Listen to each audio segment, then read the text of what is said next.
JNG কিশোর তরুণের ডাকে সরকার বিরোধী আন্দোলনে উত্তাল বিভিন্ন শহর, ভাঙচুর, অগ্নিসংযোগের ঘটনা ঘটেছে শুভেন্দু অধিকারীর বাসভবনে। এটা চিফ মিনিস্টারের চাপ, শুভেন্দুর চাপে আমাদের গ্রেপ্তার করা হলো। গণতান্ত্রিক আন্দোলন সেটাকে স্তব্ধ করা হচ্ছে, সরকারি কর্মচারীদের মুখ বন্ধ করে দেওয়া হয়েছে, কোনো গণতান্ত্রিক আন্দোলন করতে দেওয়া হচ্ছে না। এই সরকারের উৎখাত চাই আমরা। আপনারা তো শান্তিপূর্ণ মিছিল করছিলেন, শান্তিপূর্ণ অবরোধ করছিলাম, শান্তিপূর্ণ মিছিল করছিলাম। ওনারা যখন বাড়ি থেকে তুলেছে, আপদ তাড়িয়ে বিপদকে নিয়ে এসেছি, আপদ তাড়িয়ে বিপদকে নিয়ে এসেছি, তৃণমূলকে তাড়িয়ে বিজেপিকে নিয়ে এসেছি। আমরা পশ্চিমবাংলার মানুষকে বলতে চাইছি যে তৃণমূলের বিকল্প বিজেপি নয়। পশ্চিমবাংলাকে বাঁচাতে গেলে লালকে ফেরাতে হবে, আর লাল না ফিরলে পশ্চিমবাংলার হাল সালারের হাল ফিরবে না। এখন মনে হচ্ছে বিজেপি সরকারকে ক্ষমতায় এনে অনেক বড় ভুল হয়ে গেছে। এ যা আরম্ভ করেছে 5 বছর পর সব দেখে নেবো। বিজেপির নোংরা রাজনীতি, এটা তো আর কারোর জানার বাকি নেই, সবাই জানে, আর আস্তে আস্তে আরো জানতে পারবে যে উনি আগে বাঙালি, উনি বেজন্মা না উনি কি চোরের মতন ঢুকেছে, চোরের মতন ঢুকে লুটপাট করেছে, আমাদের ঘরে ঘরে টাকা ছিল। আসসালামু আলাইকুম দর্শক, একটি খুশির সংবাদ আছে। খুশির সংবাদটা কি জানেন? শুভেন্দু অধিকারীর উপরে হামলা চালিয়েছে। হ্যাঁ দর্শক, আপনারা ঠিকই শুনেছেন, কঠিনভাবে খেপেছে শুভেন্দু অধিকারীর উপরে। দর্শক, বিস্তারিত থাকছে পুরো ভিডিও জুড়ে, পুরো ভিডিওটি দেখলেই সবকিছু বুঝতে পারবেন ইনশাল্লাহ। তো দর্শক, চলুন বিস্তারিত দেখে আসি। এটা চিফ মিনিস্টারের চাপ, শুভেন্দুর চাপে আমাদের গ্রেপ্তার করা হলো। গণতান্ত্রিক আন্দোলন সেটাকে স্তব্ধ করা হচ্ছে, সরকারি কর্মচারীদের মুখ বন্ধ করে দেওয়া হয়েছে, কোনো গণতান্ত্রিক আন্দোলন করতে দেওয়া হচ্ছে না। এই সরকারের উৎখাত চাই আমরা। আপনারা তো শান্তিপূর্ণ মিছিল করছিলেন, শান্তিপূর্ণ অবরোধ করছিলাম, শান্তিপূর্ণ মিছিল করছিলাম। ওনারা যখন বাড়ি থেকে তুলেছে, এমন করে তুলেছে যেন মনে হচ্ছে মার্ডার কেসের আসামি বা রেপ কেসের আসামি।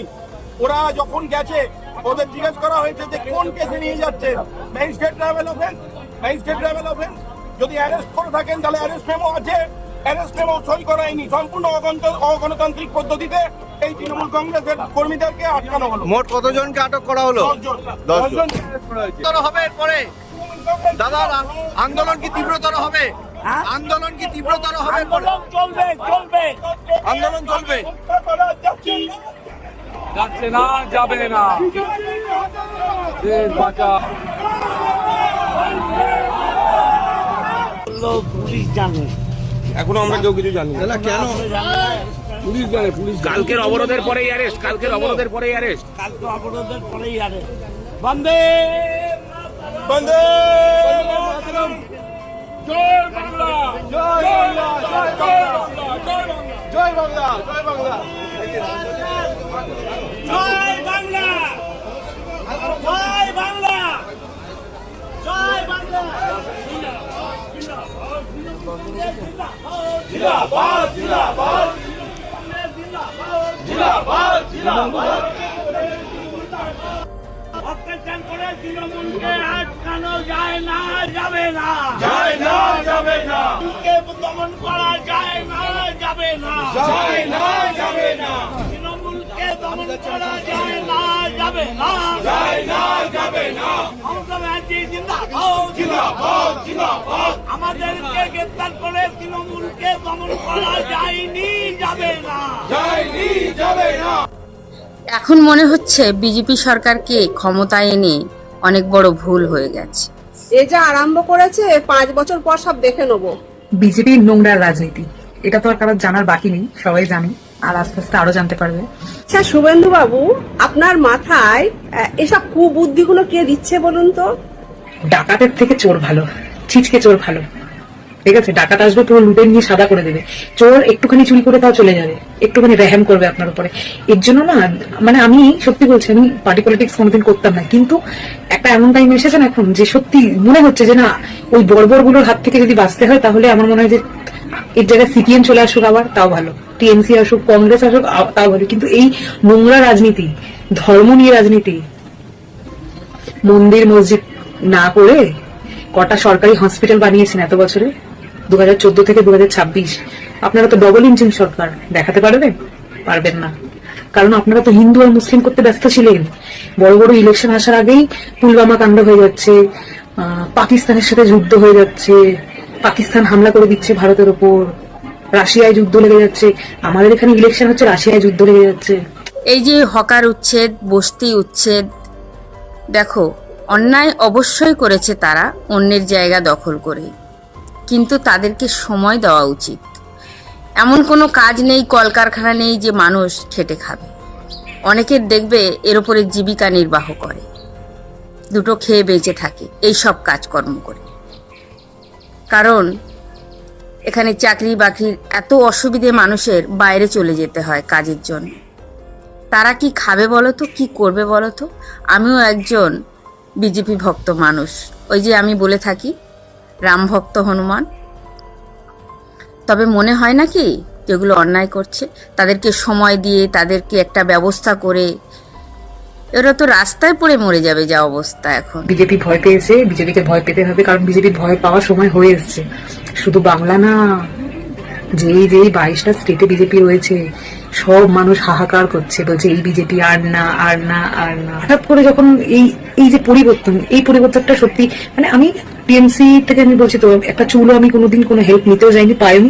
ইনফ্যাক্ট টিএমসি আসার পরও আমাদের উপর অনেক অত্যাচার হচ্ছে, কিন্তু আমি বলছি যে চোর ভালো তাও ডাকাতের থেকে। ডাকাতকে আমার পছন্দ না।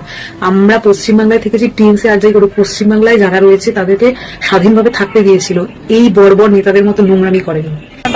পতাকা উত্তোলন করা হলো, এটা কি পুনর্দখল নাকি? পুনর্দখল বলতে পারেন, কারণ হচ্ছে 15 বছর ধরে এই রাজ্যটাকে একটা অগণতান্ত্রিক সরকার চলছিল। আবার যারা এসছে, আমরা পার্টির ভাষায় বলছি, আপদ তাড়িয়ে বিপদকে নিয়ে এসেছি। আপদ তাড়িয়ে বিপদকে নিয়ে এসেছি, তৃণমূলকে তাড়িয়ে বিজেপিকে নিয়ে এসেছি। আমরা পশ্চিমবাংলার মানুষকে বলতে চাইছি যে তৃণমূলের বিকল্প বিজেপি নয়। পশ্চিমবাংলাকে বাঁচাতে গেলে লালকে ফেরাতে হবে, আর লাল না ফিরলে পশ্চিমবাংলার হাল সালারের হাল ফিরবে না। একটা উদাহরণ দিয়ে বলতে পারি, আজকে থেকে 15 দিন 20 দিন আগে যান, সালারের বুকে সোশ্যাল মিডিয়া খুললেই ভাইজানদের দেখা মিলতো, বাঘের বাচ্চাদের দেখা মিলতো। বাঘের বাচ্চা, সালার স্টেশন, সালার বাস স্ট্যান্ডের বাঘের বাচ্চা, হাঁড়িপাড়ার বাঘের বাচ্চা, হাঁড়িতলার বাঘের বাচ্চা, হাজামপাড়ার বাঘের বাচ্চা। আর আমরা তাদেরকে বলতে পারি এখন শিয়ালের মতো গর্তে ঢুকে গেছে। আমরা বলছি বাঘের বাচ্চা যদি দেখতে হয় তাহলে এখন আসুক সালারের স্টেশন ময়দানে, স্টেশনের মার্কেটে যারা দখল নিয়েছে তারা হচ্ছে বাঘের বাচ্চা। বা সালারের মানুষের যারা লাল ঝান্ডা নিয়ে রাস্তায় নেমেছে এরা হচ্ছে বাঘের বাচ্চা। বাঘের বাচ্চা দেখার ইচ্ছা হলে শিয়ালের মতো লুকিয়ে গর্তে বসে থাকলে হবে না। আজ থেকে 1 বছর আগে আমার ডিওএফআই এর সেক্রেটারি কমরেডকে মেরেছিল এখানকার পঞ্চায়েত সমিতির সভাপতির বর নাজির, এখানকার পঞ্চায়েত সমিতির সভাপতির কর্মদক্ষ বাপ্পা। কই মাস্তানগুলো, কই মাস্তানগুলো দেখা মিলছে না, সব গর্তে ঢুকে গেছে। আমরা আগেই বলেছিলাম সালারের মাস্তানরা দোলে পুলিশের কোলে। একটা ছোট্ট বাচ্চাও যখন বাবার কোলে থাকে তখন মনে করে গোটা বিশ্ব ব্রহ্মাণ্ডটা তার। আর এরা পুলিশের কোলটাকে বাপের কোল মনে করে, বাপের কোলে বসে মনে করছিল গোটা সালারটা ওদের। পুলিশ ওদেরকে কোল থেকে নামিয়ে দিয়েছে, আর পুলিশ কোল থেকে নামানোর সঙ্গে সঙ্গে গর্তে ঢুকে গেছে। আমরা বলছি গর্তে ঢুকে পার পাবে না, পঞ্চায়েত সমিতির তিরপলের হিসাব ওই নাজিরের বউকে দিতে হবে। যে উনি আগে বাঙালি, উনি বেজন্মা না উনি কি? চোরের মতন ঢুকাচ্ছে, চোরের মতন ঢুকে লুটপাট করেছে। আমাদের কোটি কোটি টাকা জিনিস ছিল দোকানে, এক দোকানে ছিল 50,000 টাকা জিনিস, এক দোকানে 20,000 টাকা, এক দোকানে 10,000 15,000 টাকা জিনিস ছিল। হ্যাঁ, চোরের মতন ফেলবে গেল, ফেলতে গেলে আগে থাকতে বলবে তখন দাঁড়াতে। ভোট দেওয়ার বেলা মা মাসি আর ভোট যেই হয়ে গেছে, সরকার হয়ে গেছে, এখন পেটে লাথি মারছে। তাদের বাল বাচ্চাদের কি হাতে চাকু ছুরি দিয়ে দেবে এই বন্ধ? পেন দেওয়ার মতন ক্ষমতা হলো না এই সরকারের। 80 বছর হয়ে গেল এখনো কেন হকারি করতে হচ্ছে? এইটা আগে কেন্দ্রের সরকার জবাব দেবে, তো তারপরে হকার উচ্ছেদ অন্য উচ্ছেদের কাজে নামবে। গরিবের পেটে লাথি মেরে আবার উন্নয়নের বড় বড় বুলি ছাড়ছে, লজ্জা করে না? এদের এই তথাকথিত উন্নয়ন আসলে সাধারণ মানুষের কান্নার উপর দাঁড়িয়ে করা একটা চরম ভণ্ডামি। দর্শক, শুভেন্দু অধিকারী ক্ষমতা আসার পরেই একের পর এক জুলুম করতে শুরু করেছে।